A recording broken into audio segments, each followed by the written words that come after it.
সংসারের কঠিন কঠিন কাজগুলো যদি বুদ্ধি করে সকাল সকাল করে নেওয়া যায়, ব্যাস, তাহলে তো আর কোনো কথাই নেই। সারাদিন আর আমাদের মতো গৃহিণীদের অতটাও দকল পোহাতে হয় না। তো যাই হোক বন্ধুরা, অনেক কথা বলবো আজকে, তার আগে নিজের পরিচয়টা দিয়ে নিই। তো বন্ধুরা, আমি রূপা, ত্রিপুরার ধলাই জেলার ছোট্ট একটা গ্রাম থেকে অতি সাধারণ ঘরের অতি সাধারণ একজন গ্রাম্য গৃহবধূ। গুড মর্নিং সবাইকে, কেমন আছো সবাই? আশা করছি রাধা মাধবের কৃপায় সবাই ভালো আছো। তবে আমিও ভালোই আছি। আজকে খুব সকাল সকাল উঠে রান্নাঘরের অনেকটা কাজ করে নিয়েছি। একদম ক্লিনিংয়ের ব্যাপারটা যেটা আমি সবসময় তোমাদের সাথে শেয়ার করে থাকি, সেই ক্লিনিংটা অনেকাংশেই করে নিয়েছি। তবে সমস্ত ক্লিনিংটা তোমাদের সাথে আজকে শেয়ার করে নিই, যেহেতু অন্য একটা টপিক নিয়ে আজকে কথা হবে, তাই জন্য ক্লিনিংটা আর অতটাও ভালো করে তোমাদের সাথে শেয়ার করিনি। তবে তোমাদের সাথে শেয়ার না করলেও আমার কিন্তু পুরো রান্নাঘরটাই বলতে পারো ক্লিনিং হয়ে গেছে সকাল সকাল। তাহলে বুঝতেই পারছো এই যে সারাদিনের দখলটা কতটা কমে গেছে। কারণ আমাদের মতো গৃহিণীদের সব থেকে বড় কাজ হলো রান্নাঘরের কাজটা। রান্নাঘরের সমস্ত কাজ যদি সময়ের মধ্যে করে নিতে পারি, তাহলে সংসারের অন্যান্য কাজগুলো একটু দেরি করে বা অন্য দিন করলেও চলে, কিন্তু রান্নাঘরের কাজটা অন্য দিন করলে একদমই চলে না। ক্লিনিংয়ের কাজগুলো যেহেতু আমি ধাপে ধাপে করি, যেহেতু একবারে করে নিতে পারি না, তাই জন্য আজকে কিন্তু অনেকটাই কিন্তু করে নিয়েছিলাম। তবে তোমাদের সাথে তো সেটা শেয়ার করা হয়নি, বললামই। আর এদিকে সকাল সকাল টিফিন খেয়ে সবার প্রথমে ইন্ডাকশনে ডালটা বসিয়ে দিয়েছিলাম। তারপর চলে আসলাম বাইরে, ডাঁটার শাকগুলোকে ধুয়ে নিয়ে গেলাম। তো ডাঁটার শাকগুলো ধুয়ে নেওয়ার সময় ভাবলাম যেহেতু জলটা চলে এসেছে, জলটাও গড়ে নিয়ে যাই। তবে আজকে আর 5 দিয়ে গড়ের জলটা যাবে না, যেহেতু জলের স্পিড একদমই কম, এত উপরে একদমই জল উঠবে না। তবে 2 দিন ধরে কিন্তু এই অবস্থাই হচ্ছে। এই 2টো দিন আমাকে কষ্ট করেই বালতিতে জলটা তুলতে হচ্ছে, যেহেতু 5 লাইনে জলটা একদমই উঠছে না। তার মধ্যে আজকে আবার বৃহস্পতিবার, বুঝতেই পারছো, একদম তাড়াহুড়ো করেই কিন্তু সংসারের সমস্ত কটা কাজ করছিলাম। কারণ এদিকের সমস্ত কিছু সামলিয়ে আমাকে তো ঠাকুর ঘরে যেতে হবে। যেহেতু বৃহস্পতিবার ঠাকুর ঘরে এক্সট্রা অনেকগুলো কাজ থাকে, আর একটু দেরি হয়ে যায় ঠাকুর ঘরে, তো সেই জন্য কিন্তু তাড়াহুড়ো করছিলাম। এতগুলো কথার মাঝে আরেকটা কথাও তোমাদের সাথে শেয়ার করে নিই, তারপর বাকি কথাগুলো বলছি। এই যে দেখতে পাচ্ছ ছোট্ট একটা ঝুড়ির মতো, সেই ঝুড়িটা কিন্তু আমি সেদিনকে এনেছিলাম আগরতলা থেকে, কিন্তু তোমাদের সাথে একদমই শেয়ার করা হয়নি। ভাবলাম কি অন্য একটা ব্লগে শেয়ার করব, তাই জন্য আমি এটাকে কিন্তু ইউজও করিনি, একদমই নতুন ফ্রেশ।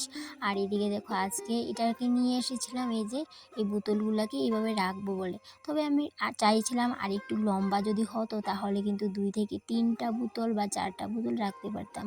কিন্তু এইদিকে দেখো 2টো বোতল রাখার পর মনে হচ্ছে না আরেকটা বোতল রাখতে পারবো বলে। তবে অবশ্যই ছোটো সাইজের বোতল রাখাই যাবে। তবে ঘরে ছোটো সাইজের বোতল ছিল না বলে আমি তেলের বোতলটাই রেখে দিয়েছিলাম। তো তারপর এদিকে বাইরে চলে আসলাম সোজা।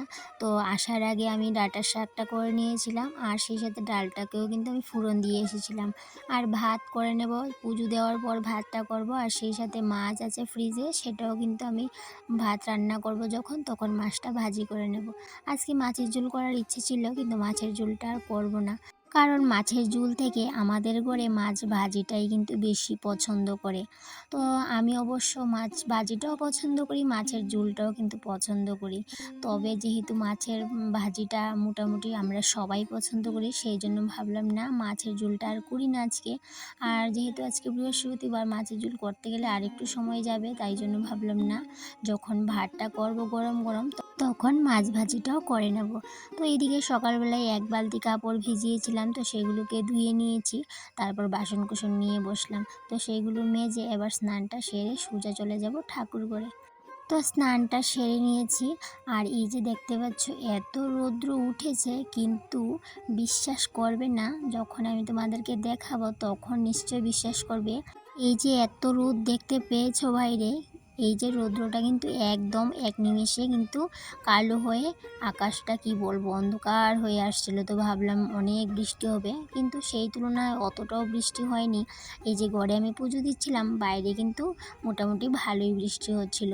তবে রোদের সাথে এত ভালো লাগছিল দেখতে, তোমাদের সাথে শেয়ার করব তবে ভিডিওর শেষ পর্যায়ে। এই যে আমার একগুচ্ছ আমের পাতা দেখছো, এখানে 11টা আম পাতা আছে। আমি যখন এই আম পাতাটা তুলছিলাম তখনই গুনে দেখি এখানে 11টা পাতা আছে। তো তখন কিন্তু আমি এখান থেকে ফেলে দিইনি, কারণ যেহেতু 11টা, তারপরে 9টা, 5টা, 3টা এরকম দেওয়া যায়, তাই জন্য 11টা পাতা যেহেতু পেয়েছি আর অনেকটাই ভাল লাগছিলো পাতাটা, সেই জন্য আর পাতাটাকে নষ্ট করিনি, 9টা করিনি, তো 11টাই দিয়ে দিলাম। তো বন্ধুরা, আজকে তোমাদের সাথে আরেকটা কথা বলবো, সেটাই বলার ছিল, আর এই টপিকটা নিয়েই কথা বলবো বলে আজকে এই ব্লগটা। এই যে গড়টা দেখতে পাচ্ছ, মা লক্ষ্মীর গড় যে আমি সাজিয়েছি আজকে, এই গড়টা কিন্তু নতুন আমি নিয়ে এসেছিলাম। তোমাদের সাথে হয়তো শেয়ার করা হয়নি, কিন্তু আমি লক্ষ্মী পূজার দিন এই গড়টা বসিয়েই কিন্তু লক্ষ্মী পুজো করেছিলাম। তবে আগে যেই গড়টা আমি বসিয়ে লক্ষ্মী পুজো করতাম, মানে বৃহস্পতিবারে মা লক্ষ্মীর সামনে বসাতাম গড়, তো সেটা ছিল এই যে আমার পাশে রাখা যে একটা পিতলের গ্লাস দেখতে পাচ্ছ, সেটা দিয়ে বসাতাম। কিন্তু আমার অতটাও ভাল লাগতো না, কিন্তু যেহেতু আমার ঘর ছিল না তাই জন্য কিন্তু বসাতাম না। তবে অবশ্য ছোট্ট একটা পিতলের ঘর ছিল, তো সেই ঘরটা কিন্তু আমি একদমই বসাতাম না, যেহেতু অনেকটাই ছোট আম পাতা দিয়ে একদমই ভাল লাগতো না, তাই জন্য বসাতাম না। তো তোমাদের সাথে কিছুদিন আগে একটা কথা শেয়ার করেছিলাম যে প্রত্যেক বৃহস্পতিবারে যখনই আমি মা লক্ষ্মীর পুজো করি, তখন কিন্তু 20 টাকা, 25 টাকা, 20 টাকা না, 25 টাকা বা 15 টাকা এইভাবে করে প্রত্যেক বৃহস্পতিবারে কিন্তু রাখি ঠাকুর ঘরের একটা জিনিস কেনার জন্য। তবে অবশ্যই ঘট কেনার জন্যই রেখেছিলাম, ভেবেছিলাম লক্ষ্মী পূজার সময় কিনবো, কিন্তু যেহেতু আমি আগরতলা যাব, লক্ষ্মী পূজার আগেই গিয়েছিলাম, তাই জন্য দুর্গাপুজোর আগেই আমি ঘরটা নিয়ে এসেছিলাম, কিন্তু বসাইনি। ভেবেছিলাম লক্ষ্মী পুজোর দিনে একবারই বসাবো আর তখনই তোমাদের সাথে শেয়ার করব।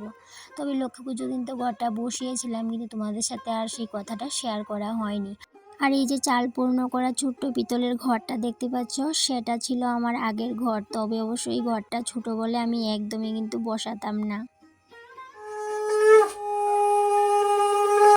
তো যেহেতু আগরতলা গিয়েছিলাম দুর্গাপুজোর আগে, সেই জন্য আগরতলা গিয়ে ঘরটা নিয়ে এসেছিলাম, তবে ওই জমানো টাকা দিয়ে। এই যে বাটিটা দেখতে পাচ্ছ, এই বাটিটার মধ্যে কিন্তু টাকাগুলো জমিয়ে রাখতাম। এই যে 500 টাকার মতো হয়েছিল আগে, সেই টাকাটা নিয়ে আগরতলা গিয়েছিলাম। ভেবেছিলাম যে 1000, 1200 এরকম হবে, মানে দাম নেবে, কিন্তু বেশি দাম নেয়নি। 450 টাকা দিয়ে আমি ঘরটা নিয়ে এসেছিলাম। আর এতটা খুশি লাগছে আজকে, কি বলবো তোমাদের, এই যে আমার ঠাকুর ঘরের জন্য এত সুন্দর একটা জিনিস এনেছিলাম, সেটা যে আমি মা লক্ষ্মীর কাছে বসিয়েছি, আমার এত আনন্দ হয়ে মানে হচ্ছে, কি বলবো তোমাদের, এই অনুভবটা আমি আগে কখনো করিনি। মানে নিজের মানে ঘরের জন্য, রান্নাঘরের জন্য আনলেও অতটা আনন্দ হয় না। আর আজকে দেখো, রান্নাঘরেও একটা নতুন জিনিস, হোক না কম দামি ছোট্ট জিনিস, তারপরও যেহেতু এটা নতুন জিনিস, তাই জন্য কিন্তু আর দ্বিগুণ হয়ে গেছে আনন্দটা। নতুন নতুন জিনিস দিয়ে আজকে আমার ছোট্ট অভাবী সংসারটাকে ভরিয়ে নিলাম বলতেই পারো। এত আনন্দ এর আগে আমি কখনো অনুভব করিনি, জানো বন্ধুরা। মনে হচ্ছে কি, ঠাকুর ঘরের ঘরটা যেহেতু, মানে লক্ষ্মী ঠাকুরের ঘরটা বসিয়েছি, এতটা আনন্দ পেয়েছি, মানে কি বলবো তোমাদের। আর এইভাবেই কিন্তু সংসারের ছোট্টখাট্ট বিষয়গুলো, ছোট্টখাট্ট এই যে জিনিস কেনাকাটা করা, সংসারটাকে সাজানো গোছানো ছোট্ট ছোট্ট জিনিস দিয়ে, এগুলোর মধ্যেই আমি অনেক আনন্দ খুঁজে পাই। আমি তোমাদের বলে বোঝাতে পারবো না, এটাই আমার অনেকটা আনন্দ। হয়তো বা জিনিসগুলো অতটাও দামি না, কিন্তু এই ছোট্টখাট্ট জিনিসগুলাই আমাকে অনেক আনন্দ দেয়।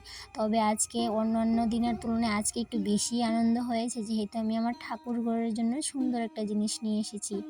তবে তারপরে আর বেশি টাকা হয়নি, এই যে দুটো মাত্র বৃহস্পতিবার মনে হয়ে গিয়েছে 40 থেকে 50 টাকা জমিয়েছি, আর আজকে দিয়েছি 15 টাকা। তো যাই হোক, আবার যখন এই টাকাটা জমে অনেকটা হবে, তখন কিন্তু ঠাকুর ঘরের জন্য আরেকটা জিনিস নিয়ে আসবো। আর এইদিকে আমি রান্না করেও কিন্তু অনেকটা টাকা জমিয়ে নিয়েছি, সেটা তোমাদের সাথে অন্য একটা দিন শেয়ার করব। আর এই রান্না করে টাকাটা জমিয়ে আমি আরেকটা জিনিস আনার প্ল্যান, অনেক দিন আগেই তোমাদের সাথে কথাটা অবশ্য শেয়ার করেছিলাম, কিন্তু আর জিনিসটা আনা হয়নি। আর টাকাগুলোও কিন্তু অনেকটাই জমে গেছে, আমি জিনিসটা কিন্তু শীঘ্রই নিয়ে আসার চেষ্টা করব। আর যখন নিয়ে আসবো তখন তো তোমাদের সাথে শেয়ার করবই। এদিকে পুজো দিয়ে চলে আসলাম রান্নাঘরে। আর যখন আসছিলাম তখন তো দেখে বুঝতেই পারছো, বাইরে ঝিরিঝিরি বৃষ্টি হচ্ছে, আর তার সাথে আবার রোদের ঝলকানি। ভালোই লাগছিল দেখতে। তবে অবশ্য আমরা ছোটোবেলায় এটাকে শিয়ালের বিয়ে বলে বলতাম, যখন রোদ বৃষ্টি একসাথে হতো। তখন আমরা বলতাম শিয়ালের বিয়ে হচ্ছে। তো যাই হোক বন্ধুরা, এই কথাগুলো না এখন বেশ মনে পড়ে। ছোটোবেলায় কি কি বলতাম। তবে অবশ্য তোমরা কারা কারা এইভাবে শিয়ালের বিয়ে বলে মানতে ছোটোবেলায় অবশ্যই কমেন্টে জানিও। আর এইদিকে দেখো, কথা বলতে বলতে কখন যে ব্লগের শেষ পর্যায়ে চলে আসলাম একদমই বুঝতে পারিনি। তো বন্ধুরা, তাহলে আজকের ব্লগটা এই পর্যন্তই থাক। আবার দেখা হবে পরবর্তী কোনো একটা ব্লগে। টাটা।